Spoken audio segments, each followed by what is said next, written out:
오늘의 말씀은 마태복음 18장 21절에서 22절 말씀입니다.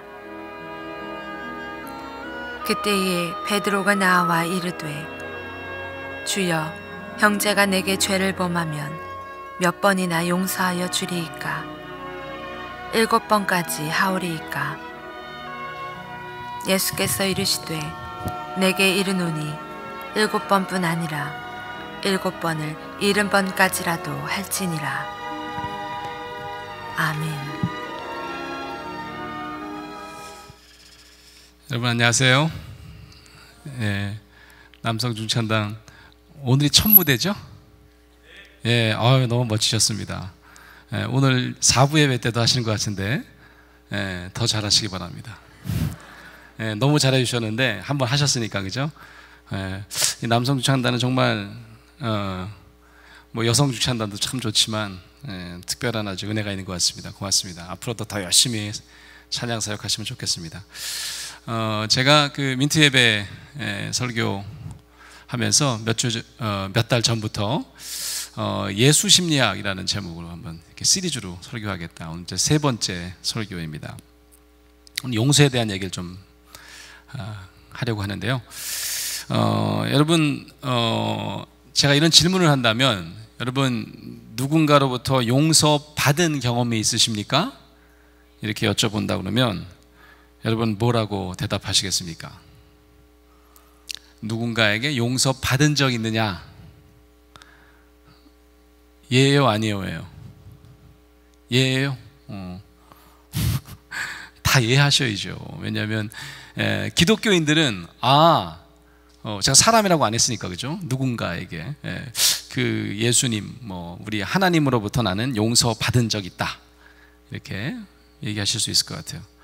그러면 이제 반대로 혹시 여러분이 누군가를 진심으로 용서해 본 경험이 있습니까? 누군가를 진심으로 용서해 본 경험이 있습니까? 이런 질문을 하면 이것도 이해하기 쉬운 분도 계실 거예요. 예를 들면 아주 단순한 죄를 지은 사람을 우리가 여러 차례 용서한 적이 있습니다. 말 안 듣는 자녀들 용서한 적이 있고, 아이들이 사고 쳤는데 까짓 거 나도 예전에 그랬는데 하고 용서해 준 적이 있습니다. 근데 정말 용서하지 못하는 사건들, 사람들이 우리에게 있기 때문에 이런 질문은 쉬운 질문이 아닌 것 같습니다. 여러분, 그 용서에 대한 기독교적인 이해를 살펴보려면 오늘 본문 말씀을 우리가 잘 살펴봐야 될 줄로 믿습니다. 오늘 본문은 그 마태복음 18장인데요. 저희가 시간이 되면 18장을 다 읽으면 좋겠다는데 그러지 못했습니다. 18장 그 요 구절, 2절만 봤는데 그 전에 보면 어떤 내용이 나오냐면 교회 공동체 내에서 자꾸 이제 분란이 일어나고 갈등이 있습니다. 그래서 나에게 죄를 범한 사람 내가 어떻게 하면 좋겠습니까? 이런 계속 갈등 상황에 대한 이야기가 나오는 중에 21절에 보면 베드로가 질문을 합니다. 예수님께, 주여, 형제가 내게 죄를 범하면 그럼 몇 번 정도 용서해 주면 되겠습니까? 7번까지도 해야 됩니까? 라고 물어보는 겁니다. 이 7번이라는 숫자는 여러분 다 아시다시피 이 완전에 가까운 숫자입니다. 이 성경에는 완전을 의미하는 숫자예요. 끝까지 용서하란 말입니까? 이런 얘기입니다. 이거보다 더는 없죠. 7번까지는 이렇게까지 용서하란 얘기입니까? 이렇게 물어본 거죠. 예수님께서 뭐라고 말씀하시냐 하면 7번뿐 아니라 초월 숫자를 얘기하시는 거예요. 70번씩 7번이라도 할지니라. 제가 예전에 중고등학생을 가르친 적이 있는데 아이들이 물어보더라고요. 이게 490번을 의미하냐고. 숫자적으로는 그렇습니다. 그죠? 70번씩 7번이니까 490번을 용서해라. 그러면 어떻게 우리가 기독교적인 용서를 실천할 수 있을까? 이게 굉장히 중요한 신학적인 질문이 되겠습니다. 왜냐하면 이게 우리가 자꾸 우리한테 괘씸한 짓을 하는 사람들이 생긴단 말이죠. 기독교 정신을 중심으로 보면 이 용서라는 것은 굉장히 중요한 하나의 기독교적인 핵심 단어인 것 같습니다. 신약 성서를 찾아봤더니 용서하다라는 뜻의 단어를 찾아보니까 한 145회 등장합니다. 신약성서. 우리가 잘 아는 주기도문에도 보면 용서가 굉장히 기도의 주된 내용이죠. 그죠? 네. 그래서 이거는 혹자는 사람의 하는 일은 미워하는 일이고 용서는 바로 신의 행위다 이렇게만 얘기하는데 신약성서를 보면 그런 것 같지 않습니다. 신의 행위일 뿐만 아니라 인간도 동시에 용서를 실천해야 되는 사항으로 성경은 말씀하고 있습니다. 여러분, 용서하면 우리가 지금 이제 기독교 신학에서 굉장히 많이 다룬다고 하지 않았습니까? 예, 그 종교계에 보면 용서에 대한 말씀이 많이 나오잖아요, 그죠? 예, 근데 심리학에도 용서에 대한 관심이 있을까요, 없을까요? 있을까요? 예, 있으니까 제가 말씀드리겠죠. 예, 최근에 용서라는 주제가 심리학에도 굉장히 중요한 주제가 됐습니다. 참 이상하죠, 그죠? 용서하면 이게 종교학 혹은 신학의 중요한 주제일 것만 같은데 용서의 심리학이라는 영역이 생겼습니다. 로버트 엔라이트라고 하는 사람이 아주 유명한 책을 써서 용서 심리학을 공부하는 분들은 이 책을 제일 많이 읽습니다. 제목이 뭐냐면 Forgiveness is a Choice라고 하는 책입니다. 번역도 되어 있는데 용서는 선택이다 이런 제목으로 이제 번역을 잘했죠. 용서는 선택이다. 심리학적으로 용서행위는 어떠냐? 용서행위는 피해를 준 사람에 대해서 내가 굉장히 부정적인 생각, 판단을 가지고 있는데 그것을 극복해가는 과정이다. 이 심리학적으로 우리가 부정적인 판단이 있고 부정적인 감정이 있는 게 너무 당연하지만 그 자체를 없애라 그런 뜻이 아니고 내가 상대방이 그렇게 용서받을 만한 자격이 없음에도 불구하고 내가 상대방을 그냥 자비롭게 동정하고 심지어는 사랑으로 대하려고 노력하는 지정의 생각, 그 다음에 감정, 의지를 내가 바꾸려고 선택하는 것이다. 심리학자는 그렇게 얘기합니다. 그래서 타인을 용서하는 게 대단한 성인, 훌륭한 사람이 하는 것이 아니라 누구나 자신이 선택하고 어쩌면 긴 노력을 통해서 완성해 가야 되는 심리학적인 과제다라고 얘기하는 겁니다. 이게 쉽지 않죠. 그래서 이 학자는 이건 훈련이 필요하다. 그래서 훈련 과정을 만듭니다.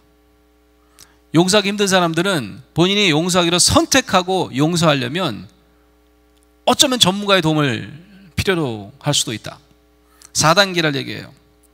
첫 번째는 뭐냐면 발견하기 단계입니다. 발견하기. 뭘 발견할까요? 내가 얼마나 열받아 있는지, 내 분노를 한번 들여다보고 내 부정적인 감정, 상대방에 대한 부정적인 생각과 대면하는 거예요. 깜짝 놀랄 때도 있습니다. 야, 내가 이렇게까지 열이 받아 있구나. 내가 저 사람을 막 그냥 해치려고까지 하고 있구나. 이걸 받아들이는 게 되게 중요해요. 그걸 발견하기 단계라고 얘기합니다. 두 번째 단계는 결정하기 단계입니다. 결정하기. 아까 용서는 선택이라고 그랬죠. 뭘 결정할까요? 복수에 대한 생각을 내려놓는 겁니다. 복수는 이거는 악순환이다. 내가 복수하지 말아야 되겠다라고 선택하는 겁니다. 결정하는 거예요. 세 번째 단계는 실행하기 단계라고 이 사람 이름을 붙였어요. 실행하기. 가해자에 대한 관점, 당연히 나쁜 사람이고 꼴도 보기 싫은 사람이지만 그 사람에 대한 관점을 내가 스스로 자꾸 좋게 만들려고 하는 실천을 하는 단계입니다. 가끔 좋게 한번 생각하고 일기에도 그 사람에 대한 장점을 쓰기도 하고 여러 가지 방법이 있어요. 마지막 단계는 뭐냐면 발견, 또다시 발견한다고 그러는데 뭘 발견한다고 그러는지 모르겠지만 네 번째 단계는 발견과 해방 이렇게 이름 붙였어요. 여기서 발견은 내 부정적인 감정을 발견하는 첫 번째 단계랑은 달리 이렇게 내가 용서를 선택했더니 새로운 의미가 나한테 있더라. 그건 뭐냐면 나에게 유익한 것을 발견하게 되는 겁니다.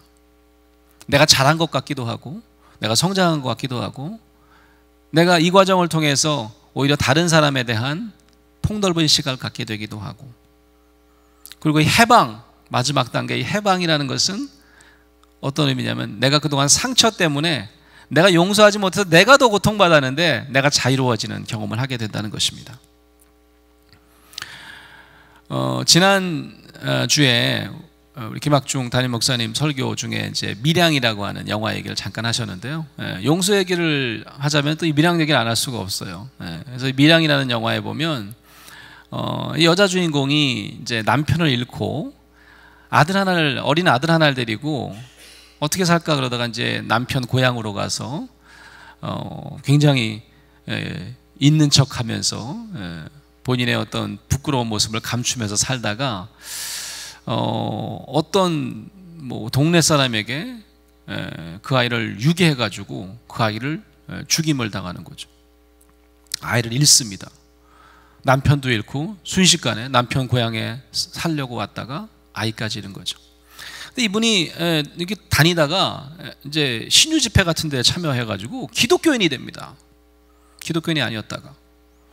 그래가지고 이 기독교인이 되다 보니까 제일 먼저 머릿속에 떠오르는 게 용서에 대한, 원수를 사랑하라. 이 용서에 대한 말씀이 굉장히 중요하게 아마 머릿속에 각리됐나 봐요. 그래가지고 자기 아들을 죽인 살인범이 동네 사람인데 결국 이제 잡혀가지고 감옥에 있는데 감옥에 찾아가는 장면이 나오죠. 찾아가는 장면. 그래서 찾아가가지고 뭐라고 얘기하냐면 내가 예수 믿게 되는데 내가 당신 용서하러 왔다 이런 얘기 하려고 그러는데 내가 예수 믿게 되었다라는 얘기를 하니까 그 살인범이 갑자기 말을 채더니 그러냐, 나도 예수 믿게 됐다 이 감옥에서. 그래가지고 내가 하나님께로부터 용서받았다, 이렇게 당신이 날 찾아온 것도 하나님 은혜다 그래가면서 막 얘기를 하는 거예요. 그러니까 용서해 주려고 찾아갔던 그 시내라고 하는 여자 주인공이 갑자기 뒤통수를 뭐로 띵 하고 맞는 듯한, 영화는 그때부터 급반전됩니다. 뭐야 이거, 아니 내가 용서해 주려고 왔더니 하나님이 먼저 이 사람 용서해 줬네, 뭐 이런 거죠. 그 다음부터 완전히 이 여인이 갑자기 거의 돌아가는 말이죠. 획 돌아버렸어. 그래가지고 반기독교적으로 기독교에 대해서 저항하는 그런 이제 내용으로 이야기는 전개가 됩니다. 찰스 스탠리라고 하는 학자가 기독교 학자인데요, 용서라고 하는 책을 썼습니다. 근데 용서라는 책에 그분이 이런 얘기를 썼어요. 우리 기독교인들이 용서에서 오해하는 게 몇 가지가 있습니다. 첫 번째가 뭐냐면 용서라는 것은 죄 지은 자를 찾아가서 내가 너 용서한다고 고백하는 행위라고 생각한다는 거죠. 딱 그 밀양의 시내가 그랬죠. 내가 기독교인이 된다 그러면, 정말 진정한 기독교인이 되었다고 하면 내가 제일 먼저 해야 될 일은 내 아들을 죽인 원수를 찾아가서 내가 당신 용서한다는 말을 해야 된다고 생각한 거예요. 이 찰스 스탠이라는 사람은 그게 아니라는 거죠. 그분이 이렇게 얘기합니다. 용서는 피해를 입은 즉시 시작되는 긴 여정이다, 이렇게 얘기를 해요. 이게 무슨 말일까? 피해를 입는 즉시 시작한대요, 이 용서의 여정은.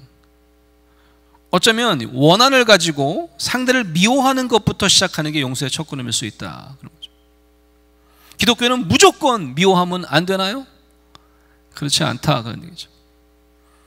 어마어마하게 내가 상처를 입고 지금 한을 가지고 살게 생겼는데 내가 기독교인이기 때문에 이거를 다 깡그리 내려놓고 하나님은 그것도 신경 쓰지 않으시고 무조건 상대방을 용서하라고 하느냐? 그건 아니다는 말씀입니다.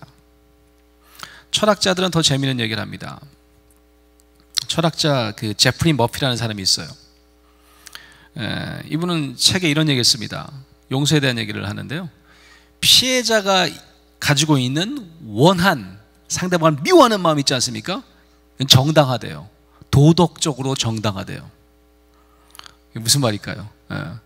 심지어 이분은 미워하지 않으면 그게 잘못된 거래요. 왜냐? 원한은 자기에게 피해를 입힌 가해자에 대한 존중의 표시래요. 읽다 보면 좀 이상하긴 하더라고요. 이분이 이런 얘기를 합니다. 재밌는 예를 들어요. 강아지 얘기를 듭니다. 개 얘기를 들어요. 개. 우리가 개에게 물렸다고 한번 생각해 봅시다. 개에게 물렸어요. 근데 그 개에게 원한이 생기지 않는다는 거예요.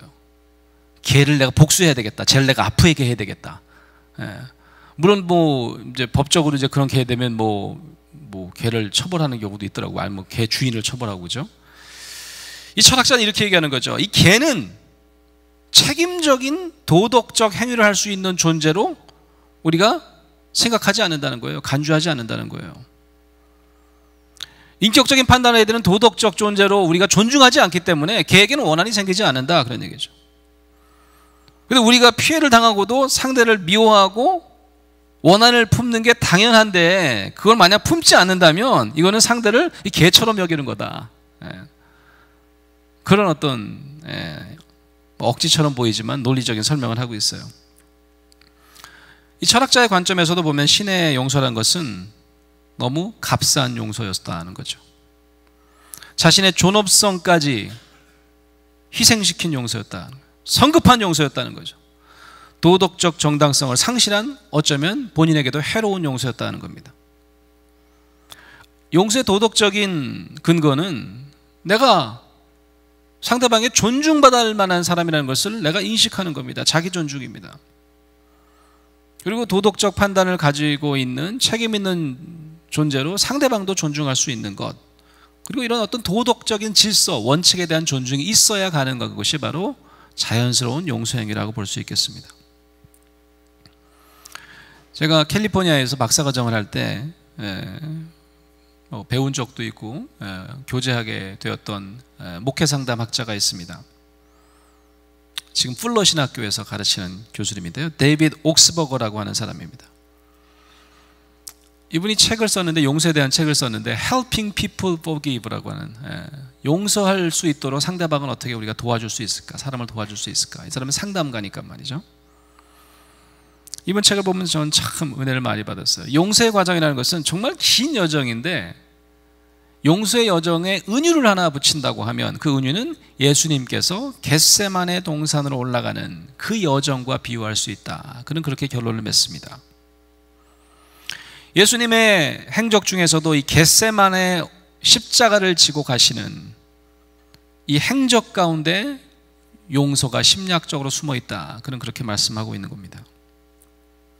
예수님은 인간으로서 사람들의 죄와 허물을 용서하고 보듬으셨고, 그리고 어떤 내면의 치유와 하나님과 인간 사이의 치유와 화해를 이어가는 다리로서의 삶을 증명하는 것이 바로 그 겟세마네 동산으로 올라가는 긴 여정이었다는 겁니다. 그래서 오히려 예수님께서는 이 용서라는 것이 하나님만 하시는 행위도 아니고 인간만이 하는 행위도 아니고 하나님과 인간이 함께 할 수 있는, 우리 인간에게는 하나님과 동행하며 그것을 감당할 수 있는 내적의 능력을 가지고 있다는 것을 암시한다고 말씀합니다. 이 옥스버거는 정신분석을 열심히 공부한 사람이에요. 이 옥스버거는 정신분석, 특히 이제 유아 정신분석에 대한 공부를 해보니까 하나님께서 우리 인간을 만드실 때 용서의 어떤 내적인 능력을 갓난아기 때부터 이미 형성할 수 있도록 하셨다라고 얘기합니다. 여러분, 갓난아기 생각을 한번 해보세요. 갓난아이가 처음에 태어나가지고, 이 정신분석가들 처음에 이제 뭐 대상관계 이론가들이라고 하는데요, 멜라니 클라인이라고 하는 학자가 이런 얘기를 했어요. 처음에 아이가 태어나면 그 아이는 아이가 아니라는 거예요. 엄마랑 아이랑 이렇게 붙어있는 존재라는 거죠. 아이와 엄마가 분리되지 않는다는 거죠. 그래서 이때는 주체와 대상이 하나인 단계입니다. 아이는 엄마를 자기로 인식하는 거죠. 특히 이제 엄마 이렇게 품에 있으면 엄마의 품과 젖가슴은 자기 밥통이라고 생각하지 이게 다른 대상이라고 생각하지 않는다는 거죠. 거의 붙어 있는 단계입니다. 엄마는 부분적으로 나의 일부가 되는 거죠. 그러다 점점 이제 한 4개월, 6개월이 되면 엄마랑 서서히 떨어지기 시작합니다. 그래서 이때는 이제 대상이 떨어지면 극단적인 감정을 가지기가 쉽다고 그렇게 얘기를 해요. 왜냐하면 엄마가 붙어있는 내 몸의 일부인 줄 알았는데 갑자기 엄마가 없어지면 놀라기도 하고, 그래서 그 학자는 그렇게 얘기해요. 이때 처음으로 분노감이 생긴대요. pure rage가 생긴다고 얘기를 해요. 이게 뭐냐면 엄마가 갑자기 없어진 거죠. 눈을 떠보니까 엄마가 없는 거죠. 엄마라고 생각은 못하는 거죠. 내 몸의 일부가 떨어져 나가니까 막 웁니다. 안 오는 거예요, 엄마가. 엄마가 좀 늦게 왔어요. 좀 늦게 듣고 늦게 와서 엄마가 잽싸게 젖을 물렸더니 젖을 그냥 콱 깨물더라. 경험해 보셨어요? 콱 깨물. 그게 아이의 첫 번째 분노 행위다라고 하는 거죠. 어디 갔었어? 확 깨무는 거죠. 예. 근데 그게 말은 pure rage라고 붙였지만 그 분노가 상대방에 대한 증오의 표시였을까 한번 생각해 보라는 거죠. 대부분의 엄마들은 이렇게 확 이제 아이가 그 유두 부분을 깨물면 너무너무 아프다고 그러세요. 예. 그러면 저는 우리 아이만 깨무는 줄 알고 깜짝 놀랐어요. 예. 그래서 이게 이분이 영국 사람인데 영국 책에도 보니까 그 이빨을 가진 사랑이라고 표현할 정도로 모든 아이들이 이게 하나인 줄 알았다가 분리된 것에 대한 두려움과 또 떨어져 있는 동안 불안했던 마음을 그렇게 확 분노를 표출하는 거예요. 그런데 대부분의 엄마는 어떻게 하죠? 대부분의 엄마들은 보복하지 않습니다. 확 깨물렸다고 이게 미쳤나 왜 때리고 너 네가 한번 깨물려봐 뭐 깨물고 이러는 엄마가 없어요, 그죠? 그래서 엄마는 어떻게 하냐면 그걸 받아준다 그렇게. 아우 미안해 하고서 아이를 다시 더 꽉 품어줘요. 요게 이제 뭐냐면 심리학에서는 acceptance라고 그래요. feeling of acceptance. 내가 다시 받아들여지는 경우. 그래서 아예 그 엄청난 분노가 갑자기 눈 녹듯이 사라집니다. 다시 엄마와 연합하는 경험을 해요. 분리가 아니라 연합하는 경험을 해요. 이 옥스버거는 그거를 바로 이게 첫 번째 용서 경험이다. 아이가 받아들여지는 경험, 이런 경험을 충분히 한 아이들은 이제 다른 사람을 품을 수 있는 그런 내적인 용서 능력을 갖게 된다. 그렇게 얘기를 해요. 아쉽게도 우리 주위에는 그렇게 받아들여지는 경험을 충분히 하지 못해서 용서하는데 굉장히 어려움을 겪고 있는 사람들도 많이 있다는 말씀입니다. 오늘 성경에 보니까 7번, 무슨 7번이냐? 70번에 7번이라도 해라. 아까 얘기한 대로 숫자적으로 얘기하면 그러면 490번이나 계속 용서해라. 이게 무슨 의미일까? 용서는 하나의 애도 작업이라 그런 말씀입니다. 상실을 애도하는, 내가 잃어버린 것을 애도하는 길고 긴 여정이라는 말씀입니다. 좀 전에 말씀드린 옥스버거라는 분의 책에 보면 이분이 재미있는 말을 만들어냅니다. forgive라는 말은 내가 for라는 게 뭐 위하여라는 뜻 아닙니까? give는 준다는 말입니다. 위에서 준다 뭐 그런 뜻 같아요. forgive. 그 단어가 너무 쉽대요. 단어가 너무 쉽대. 용서는 그렇게 쉽지 않다는 거죠. 그래서 말을 바꿔요. forgrieve라는 말로 바꿉니다. forgrieve. 없는 단어지만 grieve라는 것은 애도한다는 뜻입니다. 용서는 상대를 위해서 그리고 나를 위해서 오랫동안 내가 잃어버린 아픔, 내가 가진 상처를 애도하는 일이라는 말씀입니다. 겟세마네 동산을 향한 여정도 마찬가지입니다. 고통을 피하는 길이 아니고 디나이얼하는 길이 아니고 고통을 직면하고 회복시키는 여정으로 그가 참고 가셨던 그 길. 저는 영화 밀양의 신의 용서도 그가 기독교를 뭐 저항하고 뭐 희롱하고 그래서 기독교인들이 그 영화를 되게 싫어했었는데 저는 밀양의 속편이 나오면 좋겠다 그런 생각을 하고 있어요. 그게 용서의 긴 여정의 일부분이라 그러는 거죠. 오히려 그 시내가 그 긴 여정을 잘 신앙 공동체에서 회복한다면 그 용서는 굉장히 의미 있는 용서가 될 것이다 거죠. 십자가는 바로 희생자들의 고난에 하나님이 온전히 참여하시는 굉장히 중요한 여정이었다는 겁니다. 우리 예수님의 십자가 사건은 무죄한 죄 없이 희생당한 참으로 많은 이 땅을 사는 우리 주의 이웃들에 대한 위로가 되는 그런 사건입니다. 우리 기독교 역사뿐만 아니라 세계 역사에 보면 무고한 죽음이 참으로 많이 있습니다. 우리는 예수님의 죽음이 갖는 그런 동반자 의식이 그들에게 너무너무 큰 위로가 될 줄로 저는 믿습니다. 박승우라는 신학자가 계세요. 이분이 감리교 신학자인데요. 굉장히 훌륭한 신학자입니다. 근데 이제 이분이 그 앤드루 성팍이라는 이름으로 이제 미국서 활동하시고 미국 신학교에서 가르치신 분인데 이분이 쓴 책이 미국에서 참 많이 읽혔어요. 미국 사람들이 참 좋아해갖고 이 책을 제가 신학 공부할 때 미국서 신학 유학 생활할 때 이 책을 한국 사람이 쓴 책인데 읽으라고 교재로 되어 있더라고요. 제목이 Wounded Heart of God이라고 하는 책이었어요. 상처받은 하나님의 마음. 이분은 무슨 얘기를 하냐면 이 책에서 하나님이 한이 있으시대요. 하나님이 마음이 바로 상처받은 하나님의 마음에 하나님의 한이래요. 하나님이 한을 가지고 계신다고? 우리가 생각할 때는 이게 말도 안 되는 생각이다 라고 생각하실 수 있을 거예요. 그런데 이분은 인간이 가지는 이 한이라고 하는 누구에게도 말할 수 없는 이 어마어마한 상처, 이 상처가 하나님과 그 사람을 연결시킬 수 있는 미팅 플레이스다, 조우점이다 라고 하는 겁니다. 어쩌면 여러분 그런 생각 가지실지도 모르겠어요. 아, 이거 말도 안 된다. 하나님이 그렇게 성경이 어디 있습니까? 너무 성서적이지 않지 않습니까? 그렇지 않습니다. 성경에 흐르는 메시지는 하나님의 마음에 대해서, 그것도 상처받은 마음에 대해서 참으로 많은 부분에서 우리에게 증거로 제시하고 있습니다. 이스라엘의 하나님이 그런 하나님입니다. 구약 성서에도 보면요, 뭐 철학자 아리스토텔레스 같은 사람이 얘기하는 어떤 형이상학적으로 불변하시는 하나님의 감정 없으신 그런 모습이 아닙니다. 오히려 대조적으로 굉장히 슬픔과 고통을 경험하시는, 특별히 인간과 관계하시려고 하는 그런 하나님의 모습을 볼 수 있습니다. 창세기만 보더라도요, 창세기 6장 6절에 보면 이런 말씀이 나옵니다. 하나님은 도덕적으로 스스로 타락한 이유를 보시고 마음에 깊이 한탄하신다, 그런 표현이 나와요. 사사기에도 보면 10장 16절, 하나님의 마음은 이스라엘의 곤고를 인하여 마음에 근심하신다, 이런 표현도 나옵니다. 구약에서 가장 애절한 상처 입은 하나님의 이미지는, 저는 그 이사야 선지자가 소개한 해산하는 여인 이미지 같아요. 해산하는 여인.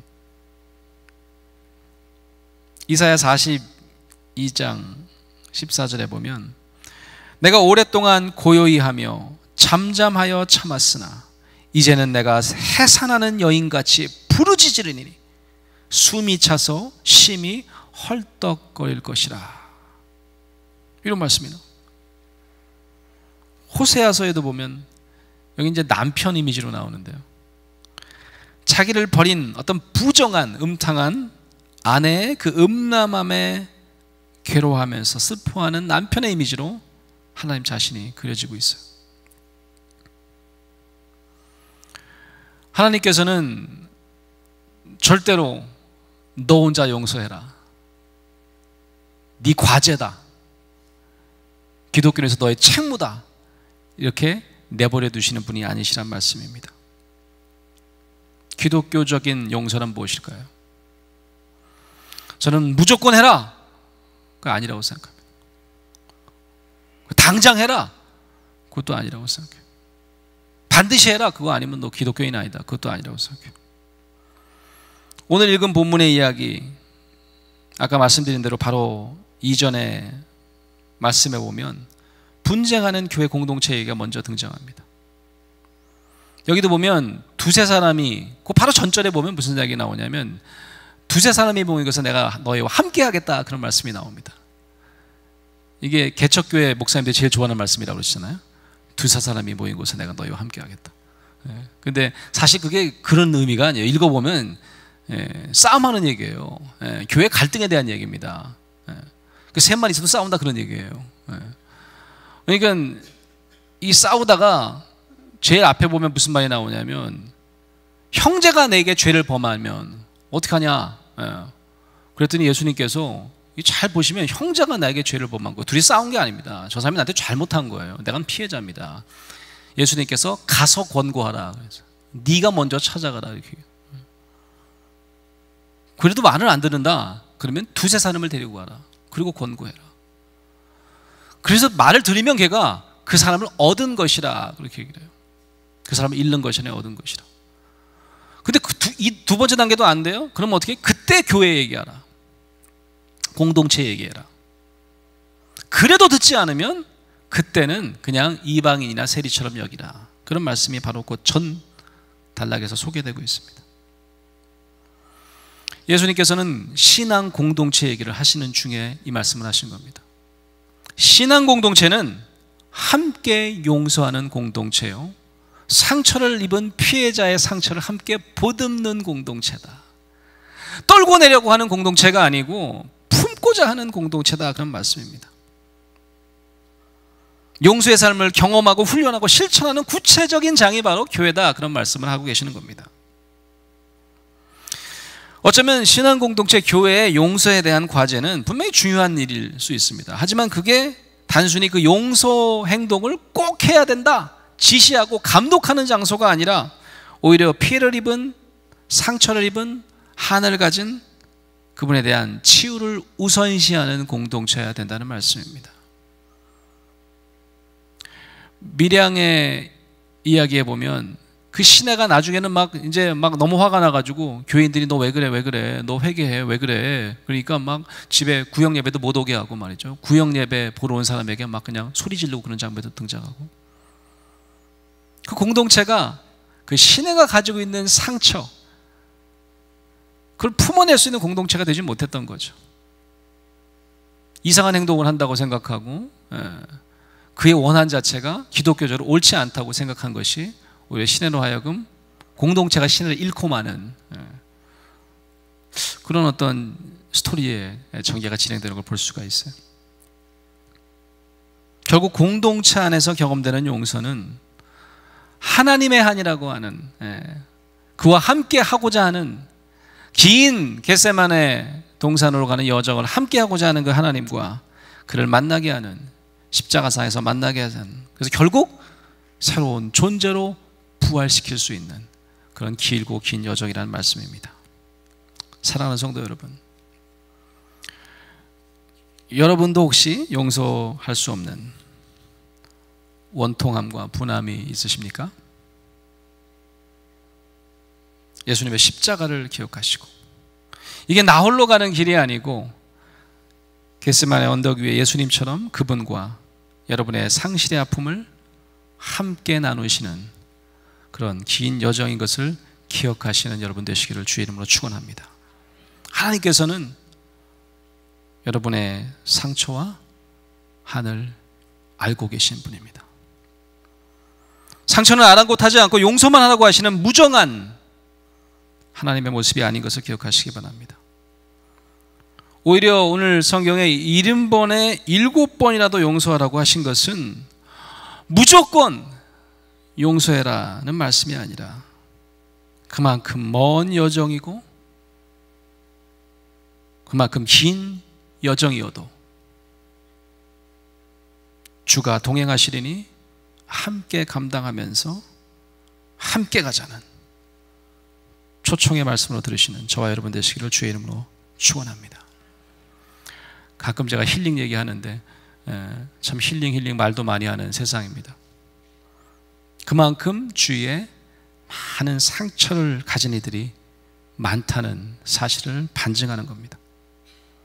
마음의 원통함과 분함을 가지고 내가 용서하지 못할 피해를 입고 사는 많은 사람들이 아무쪼록 우리 꿈의 교회에 와서, 그리고 우리 한국교회에 모여서 치유와 용서의 여정을 함께 가는 그런 공동체 일원으로 만들 수 있게 되기를 간절히 축원합니다.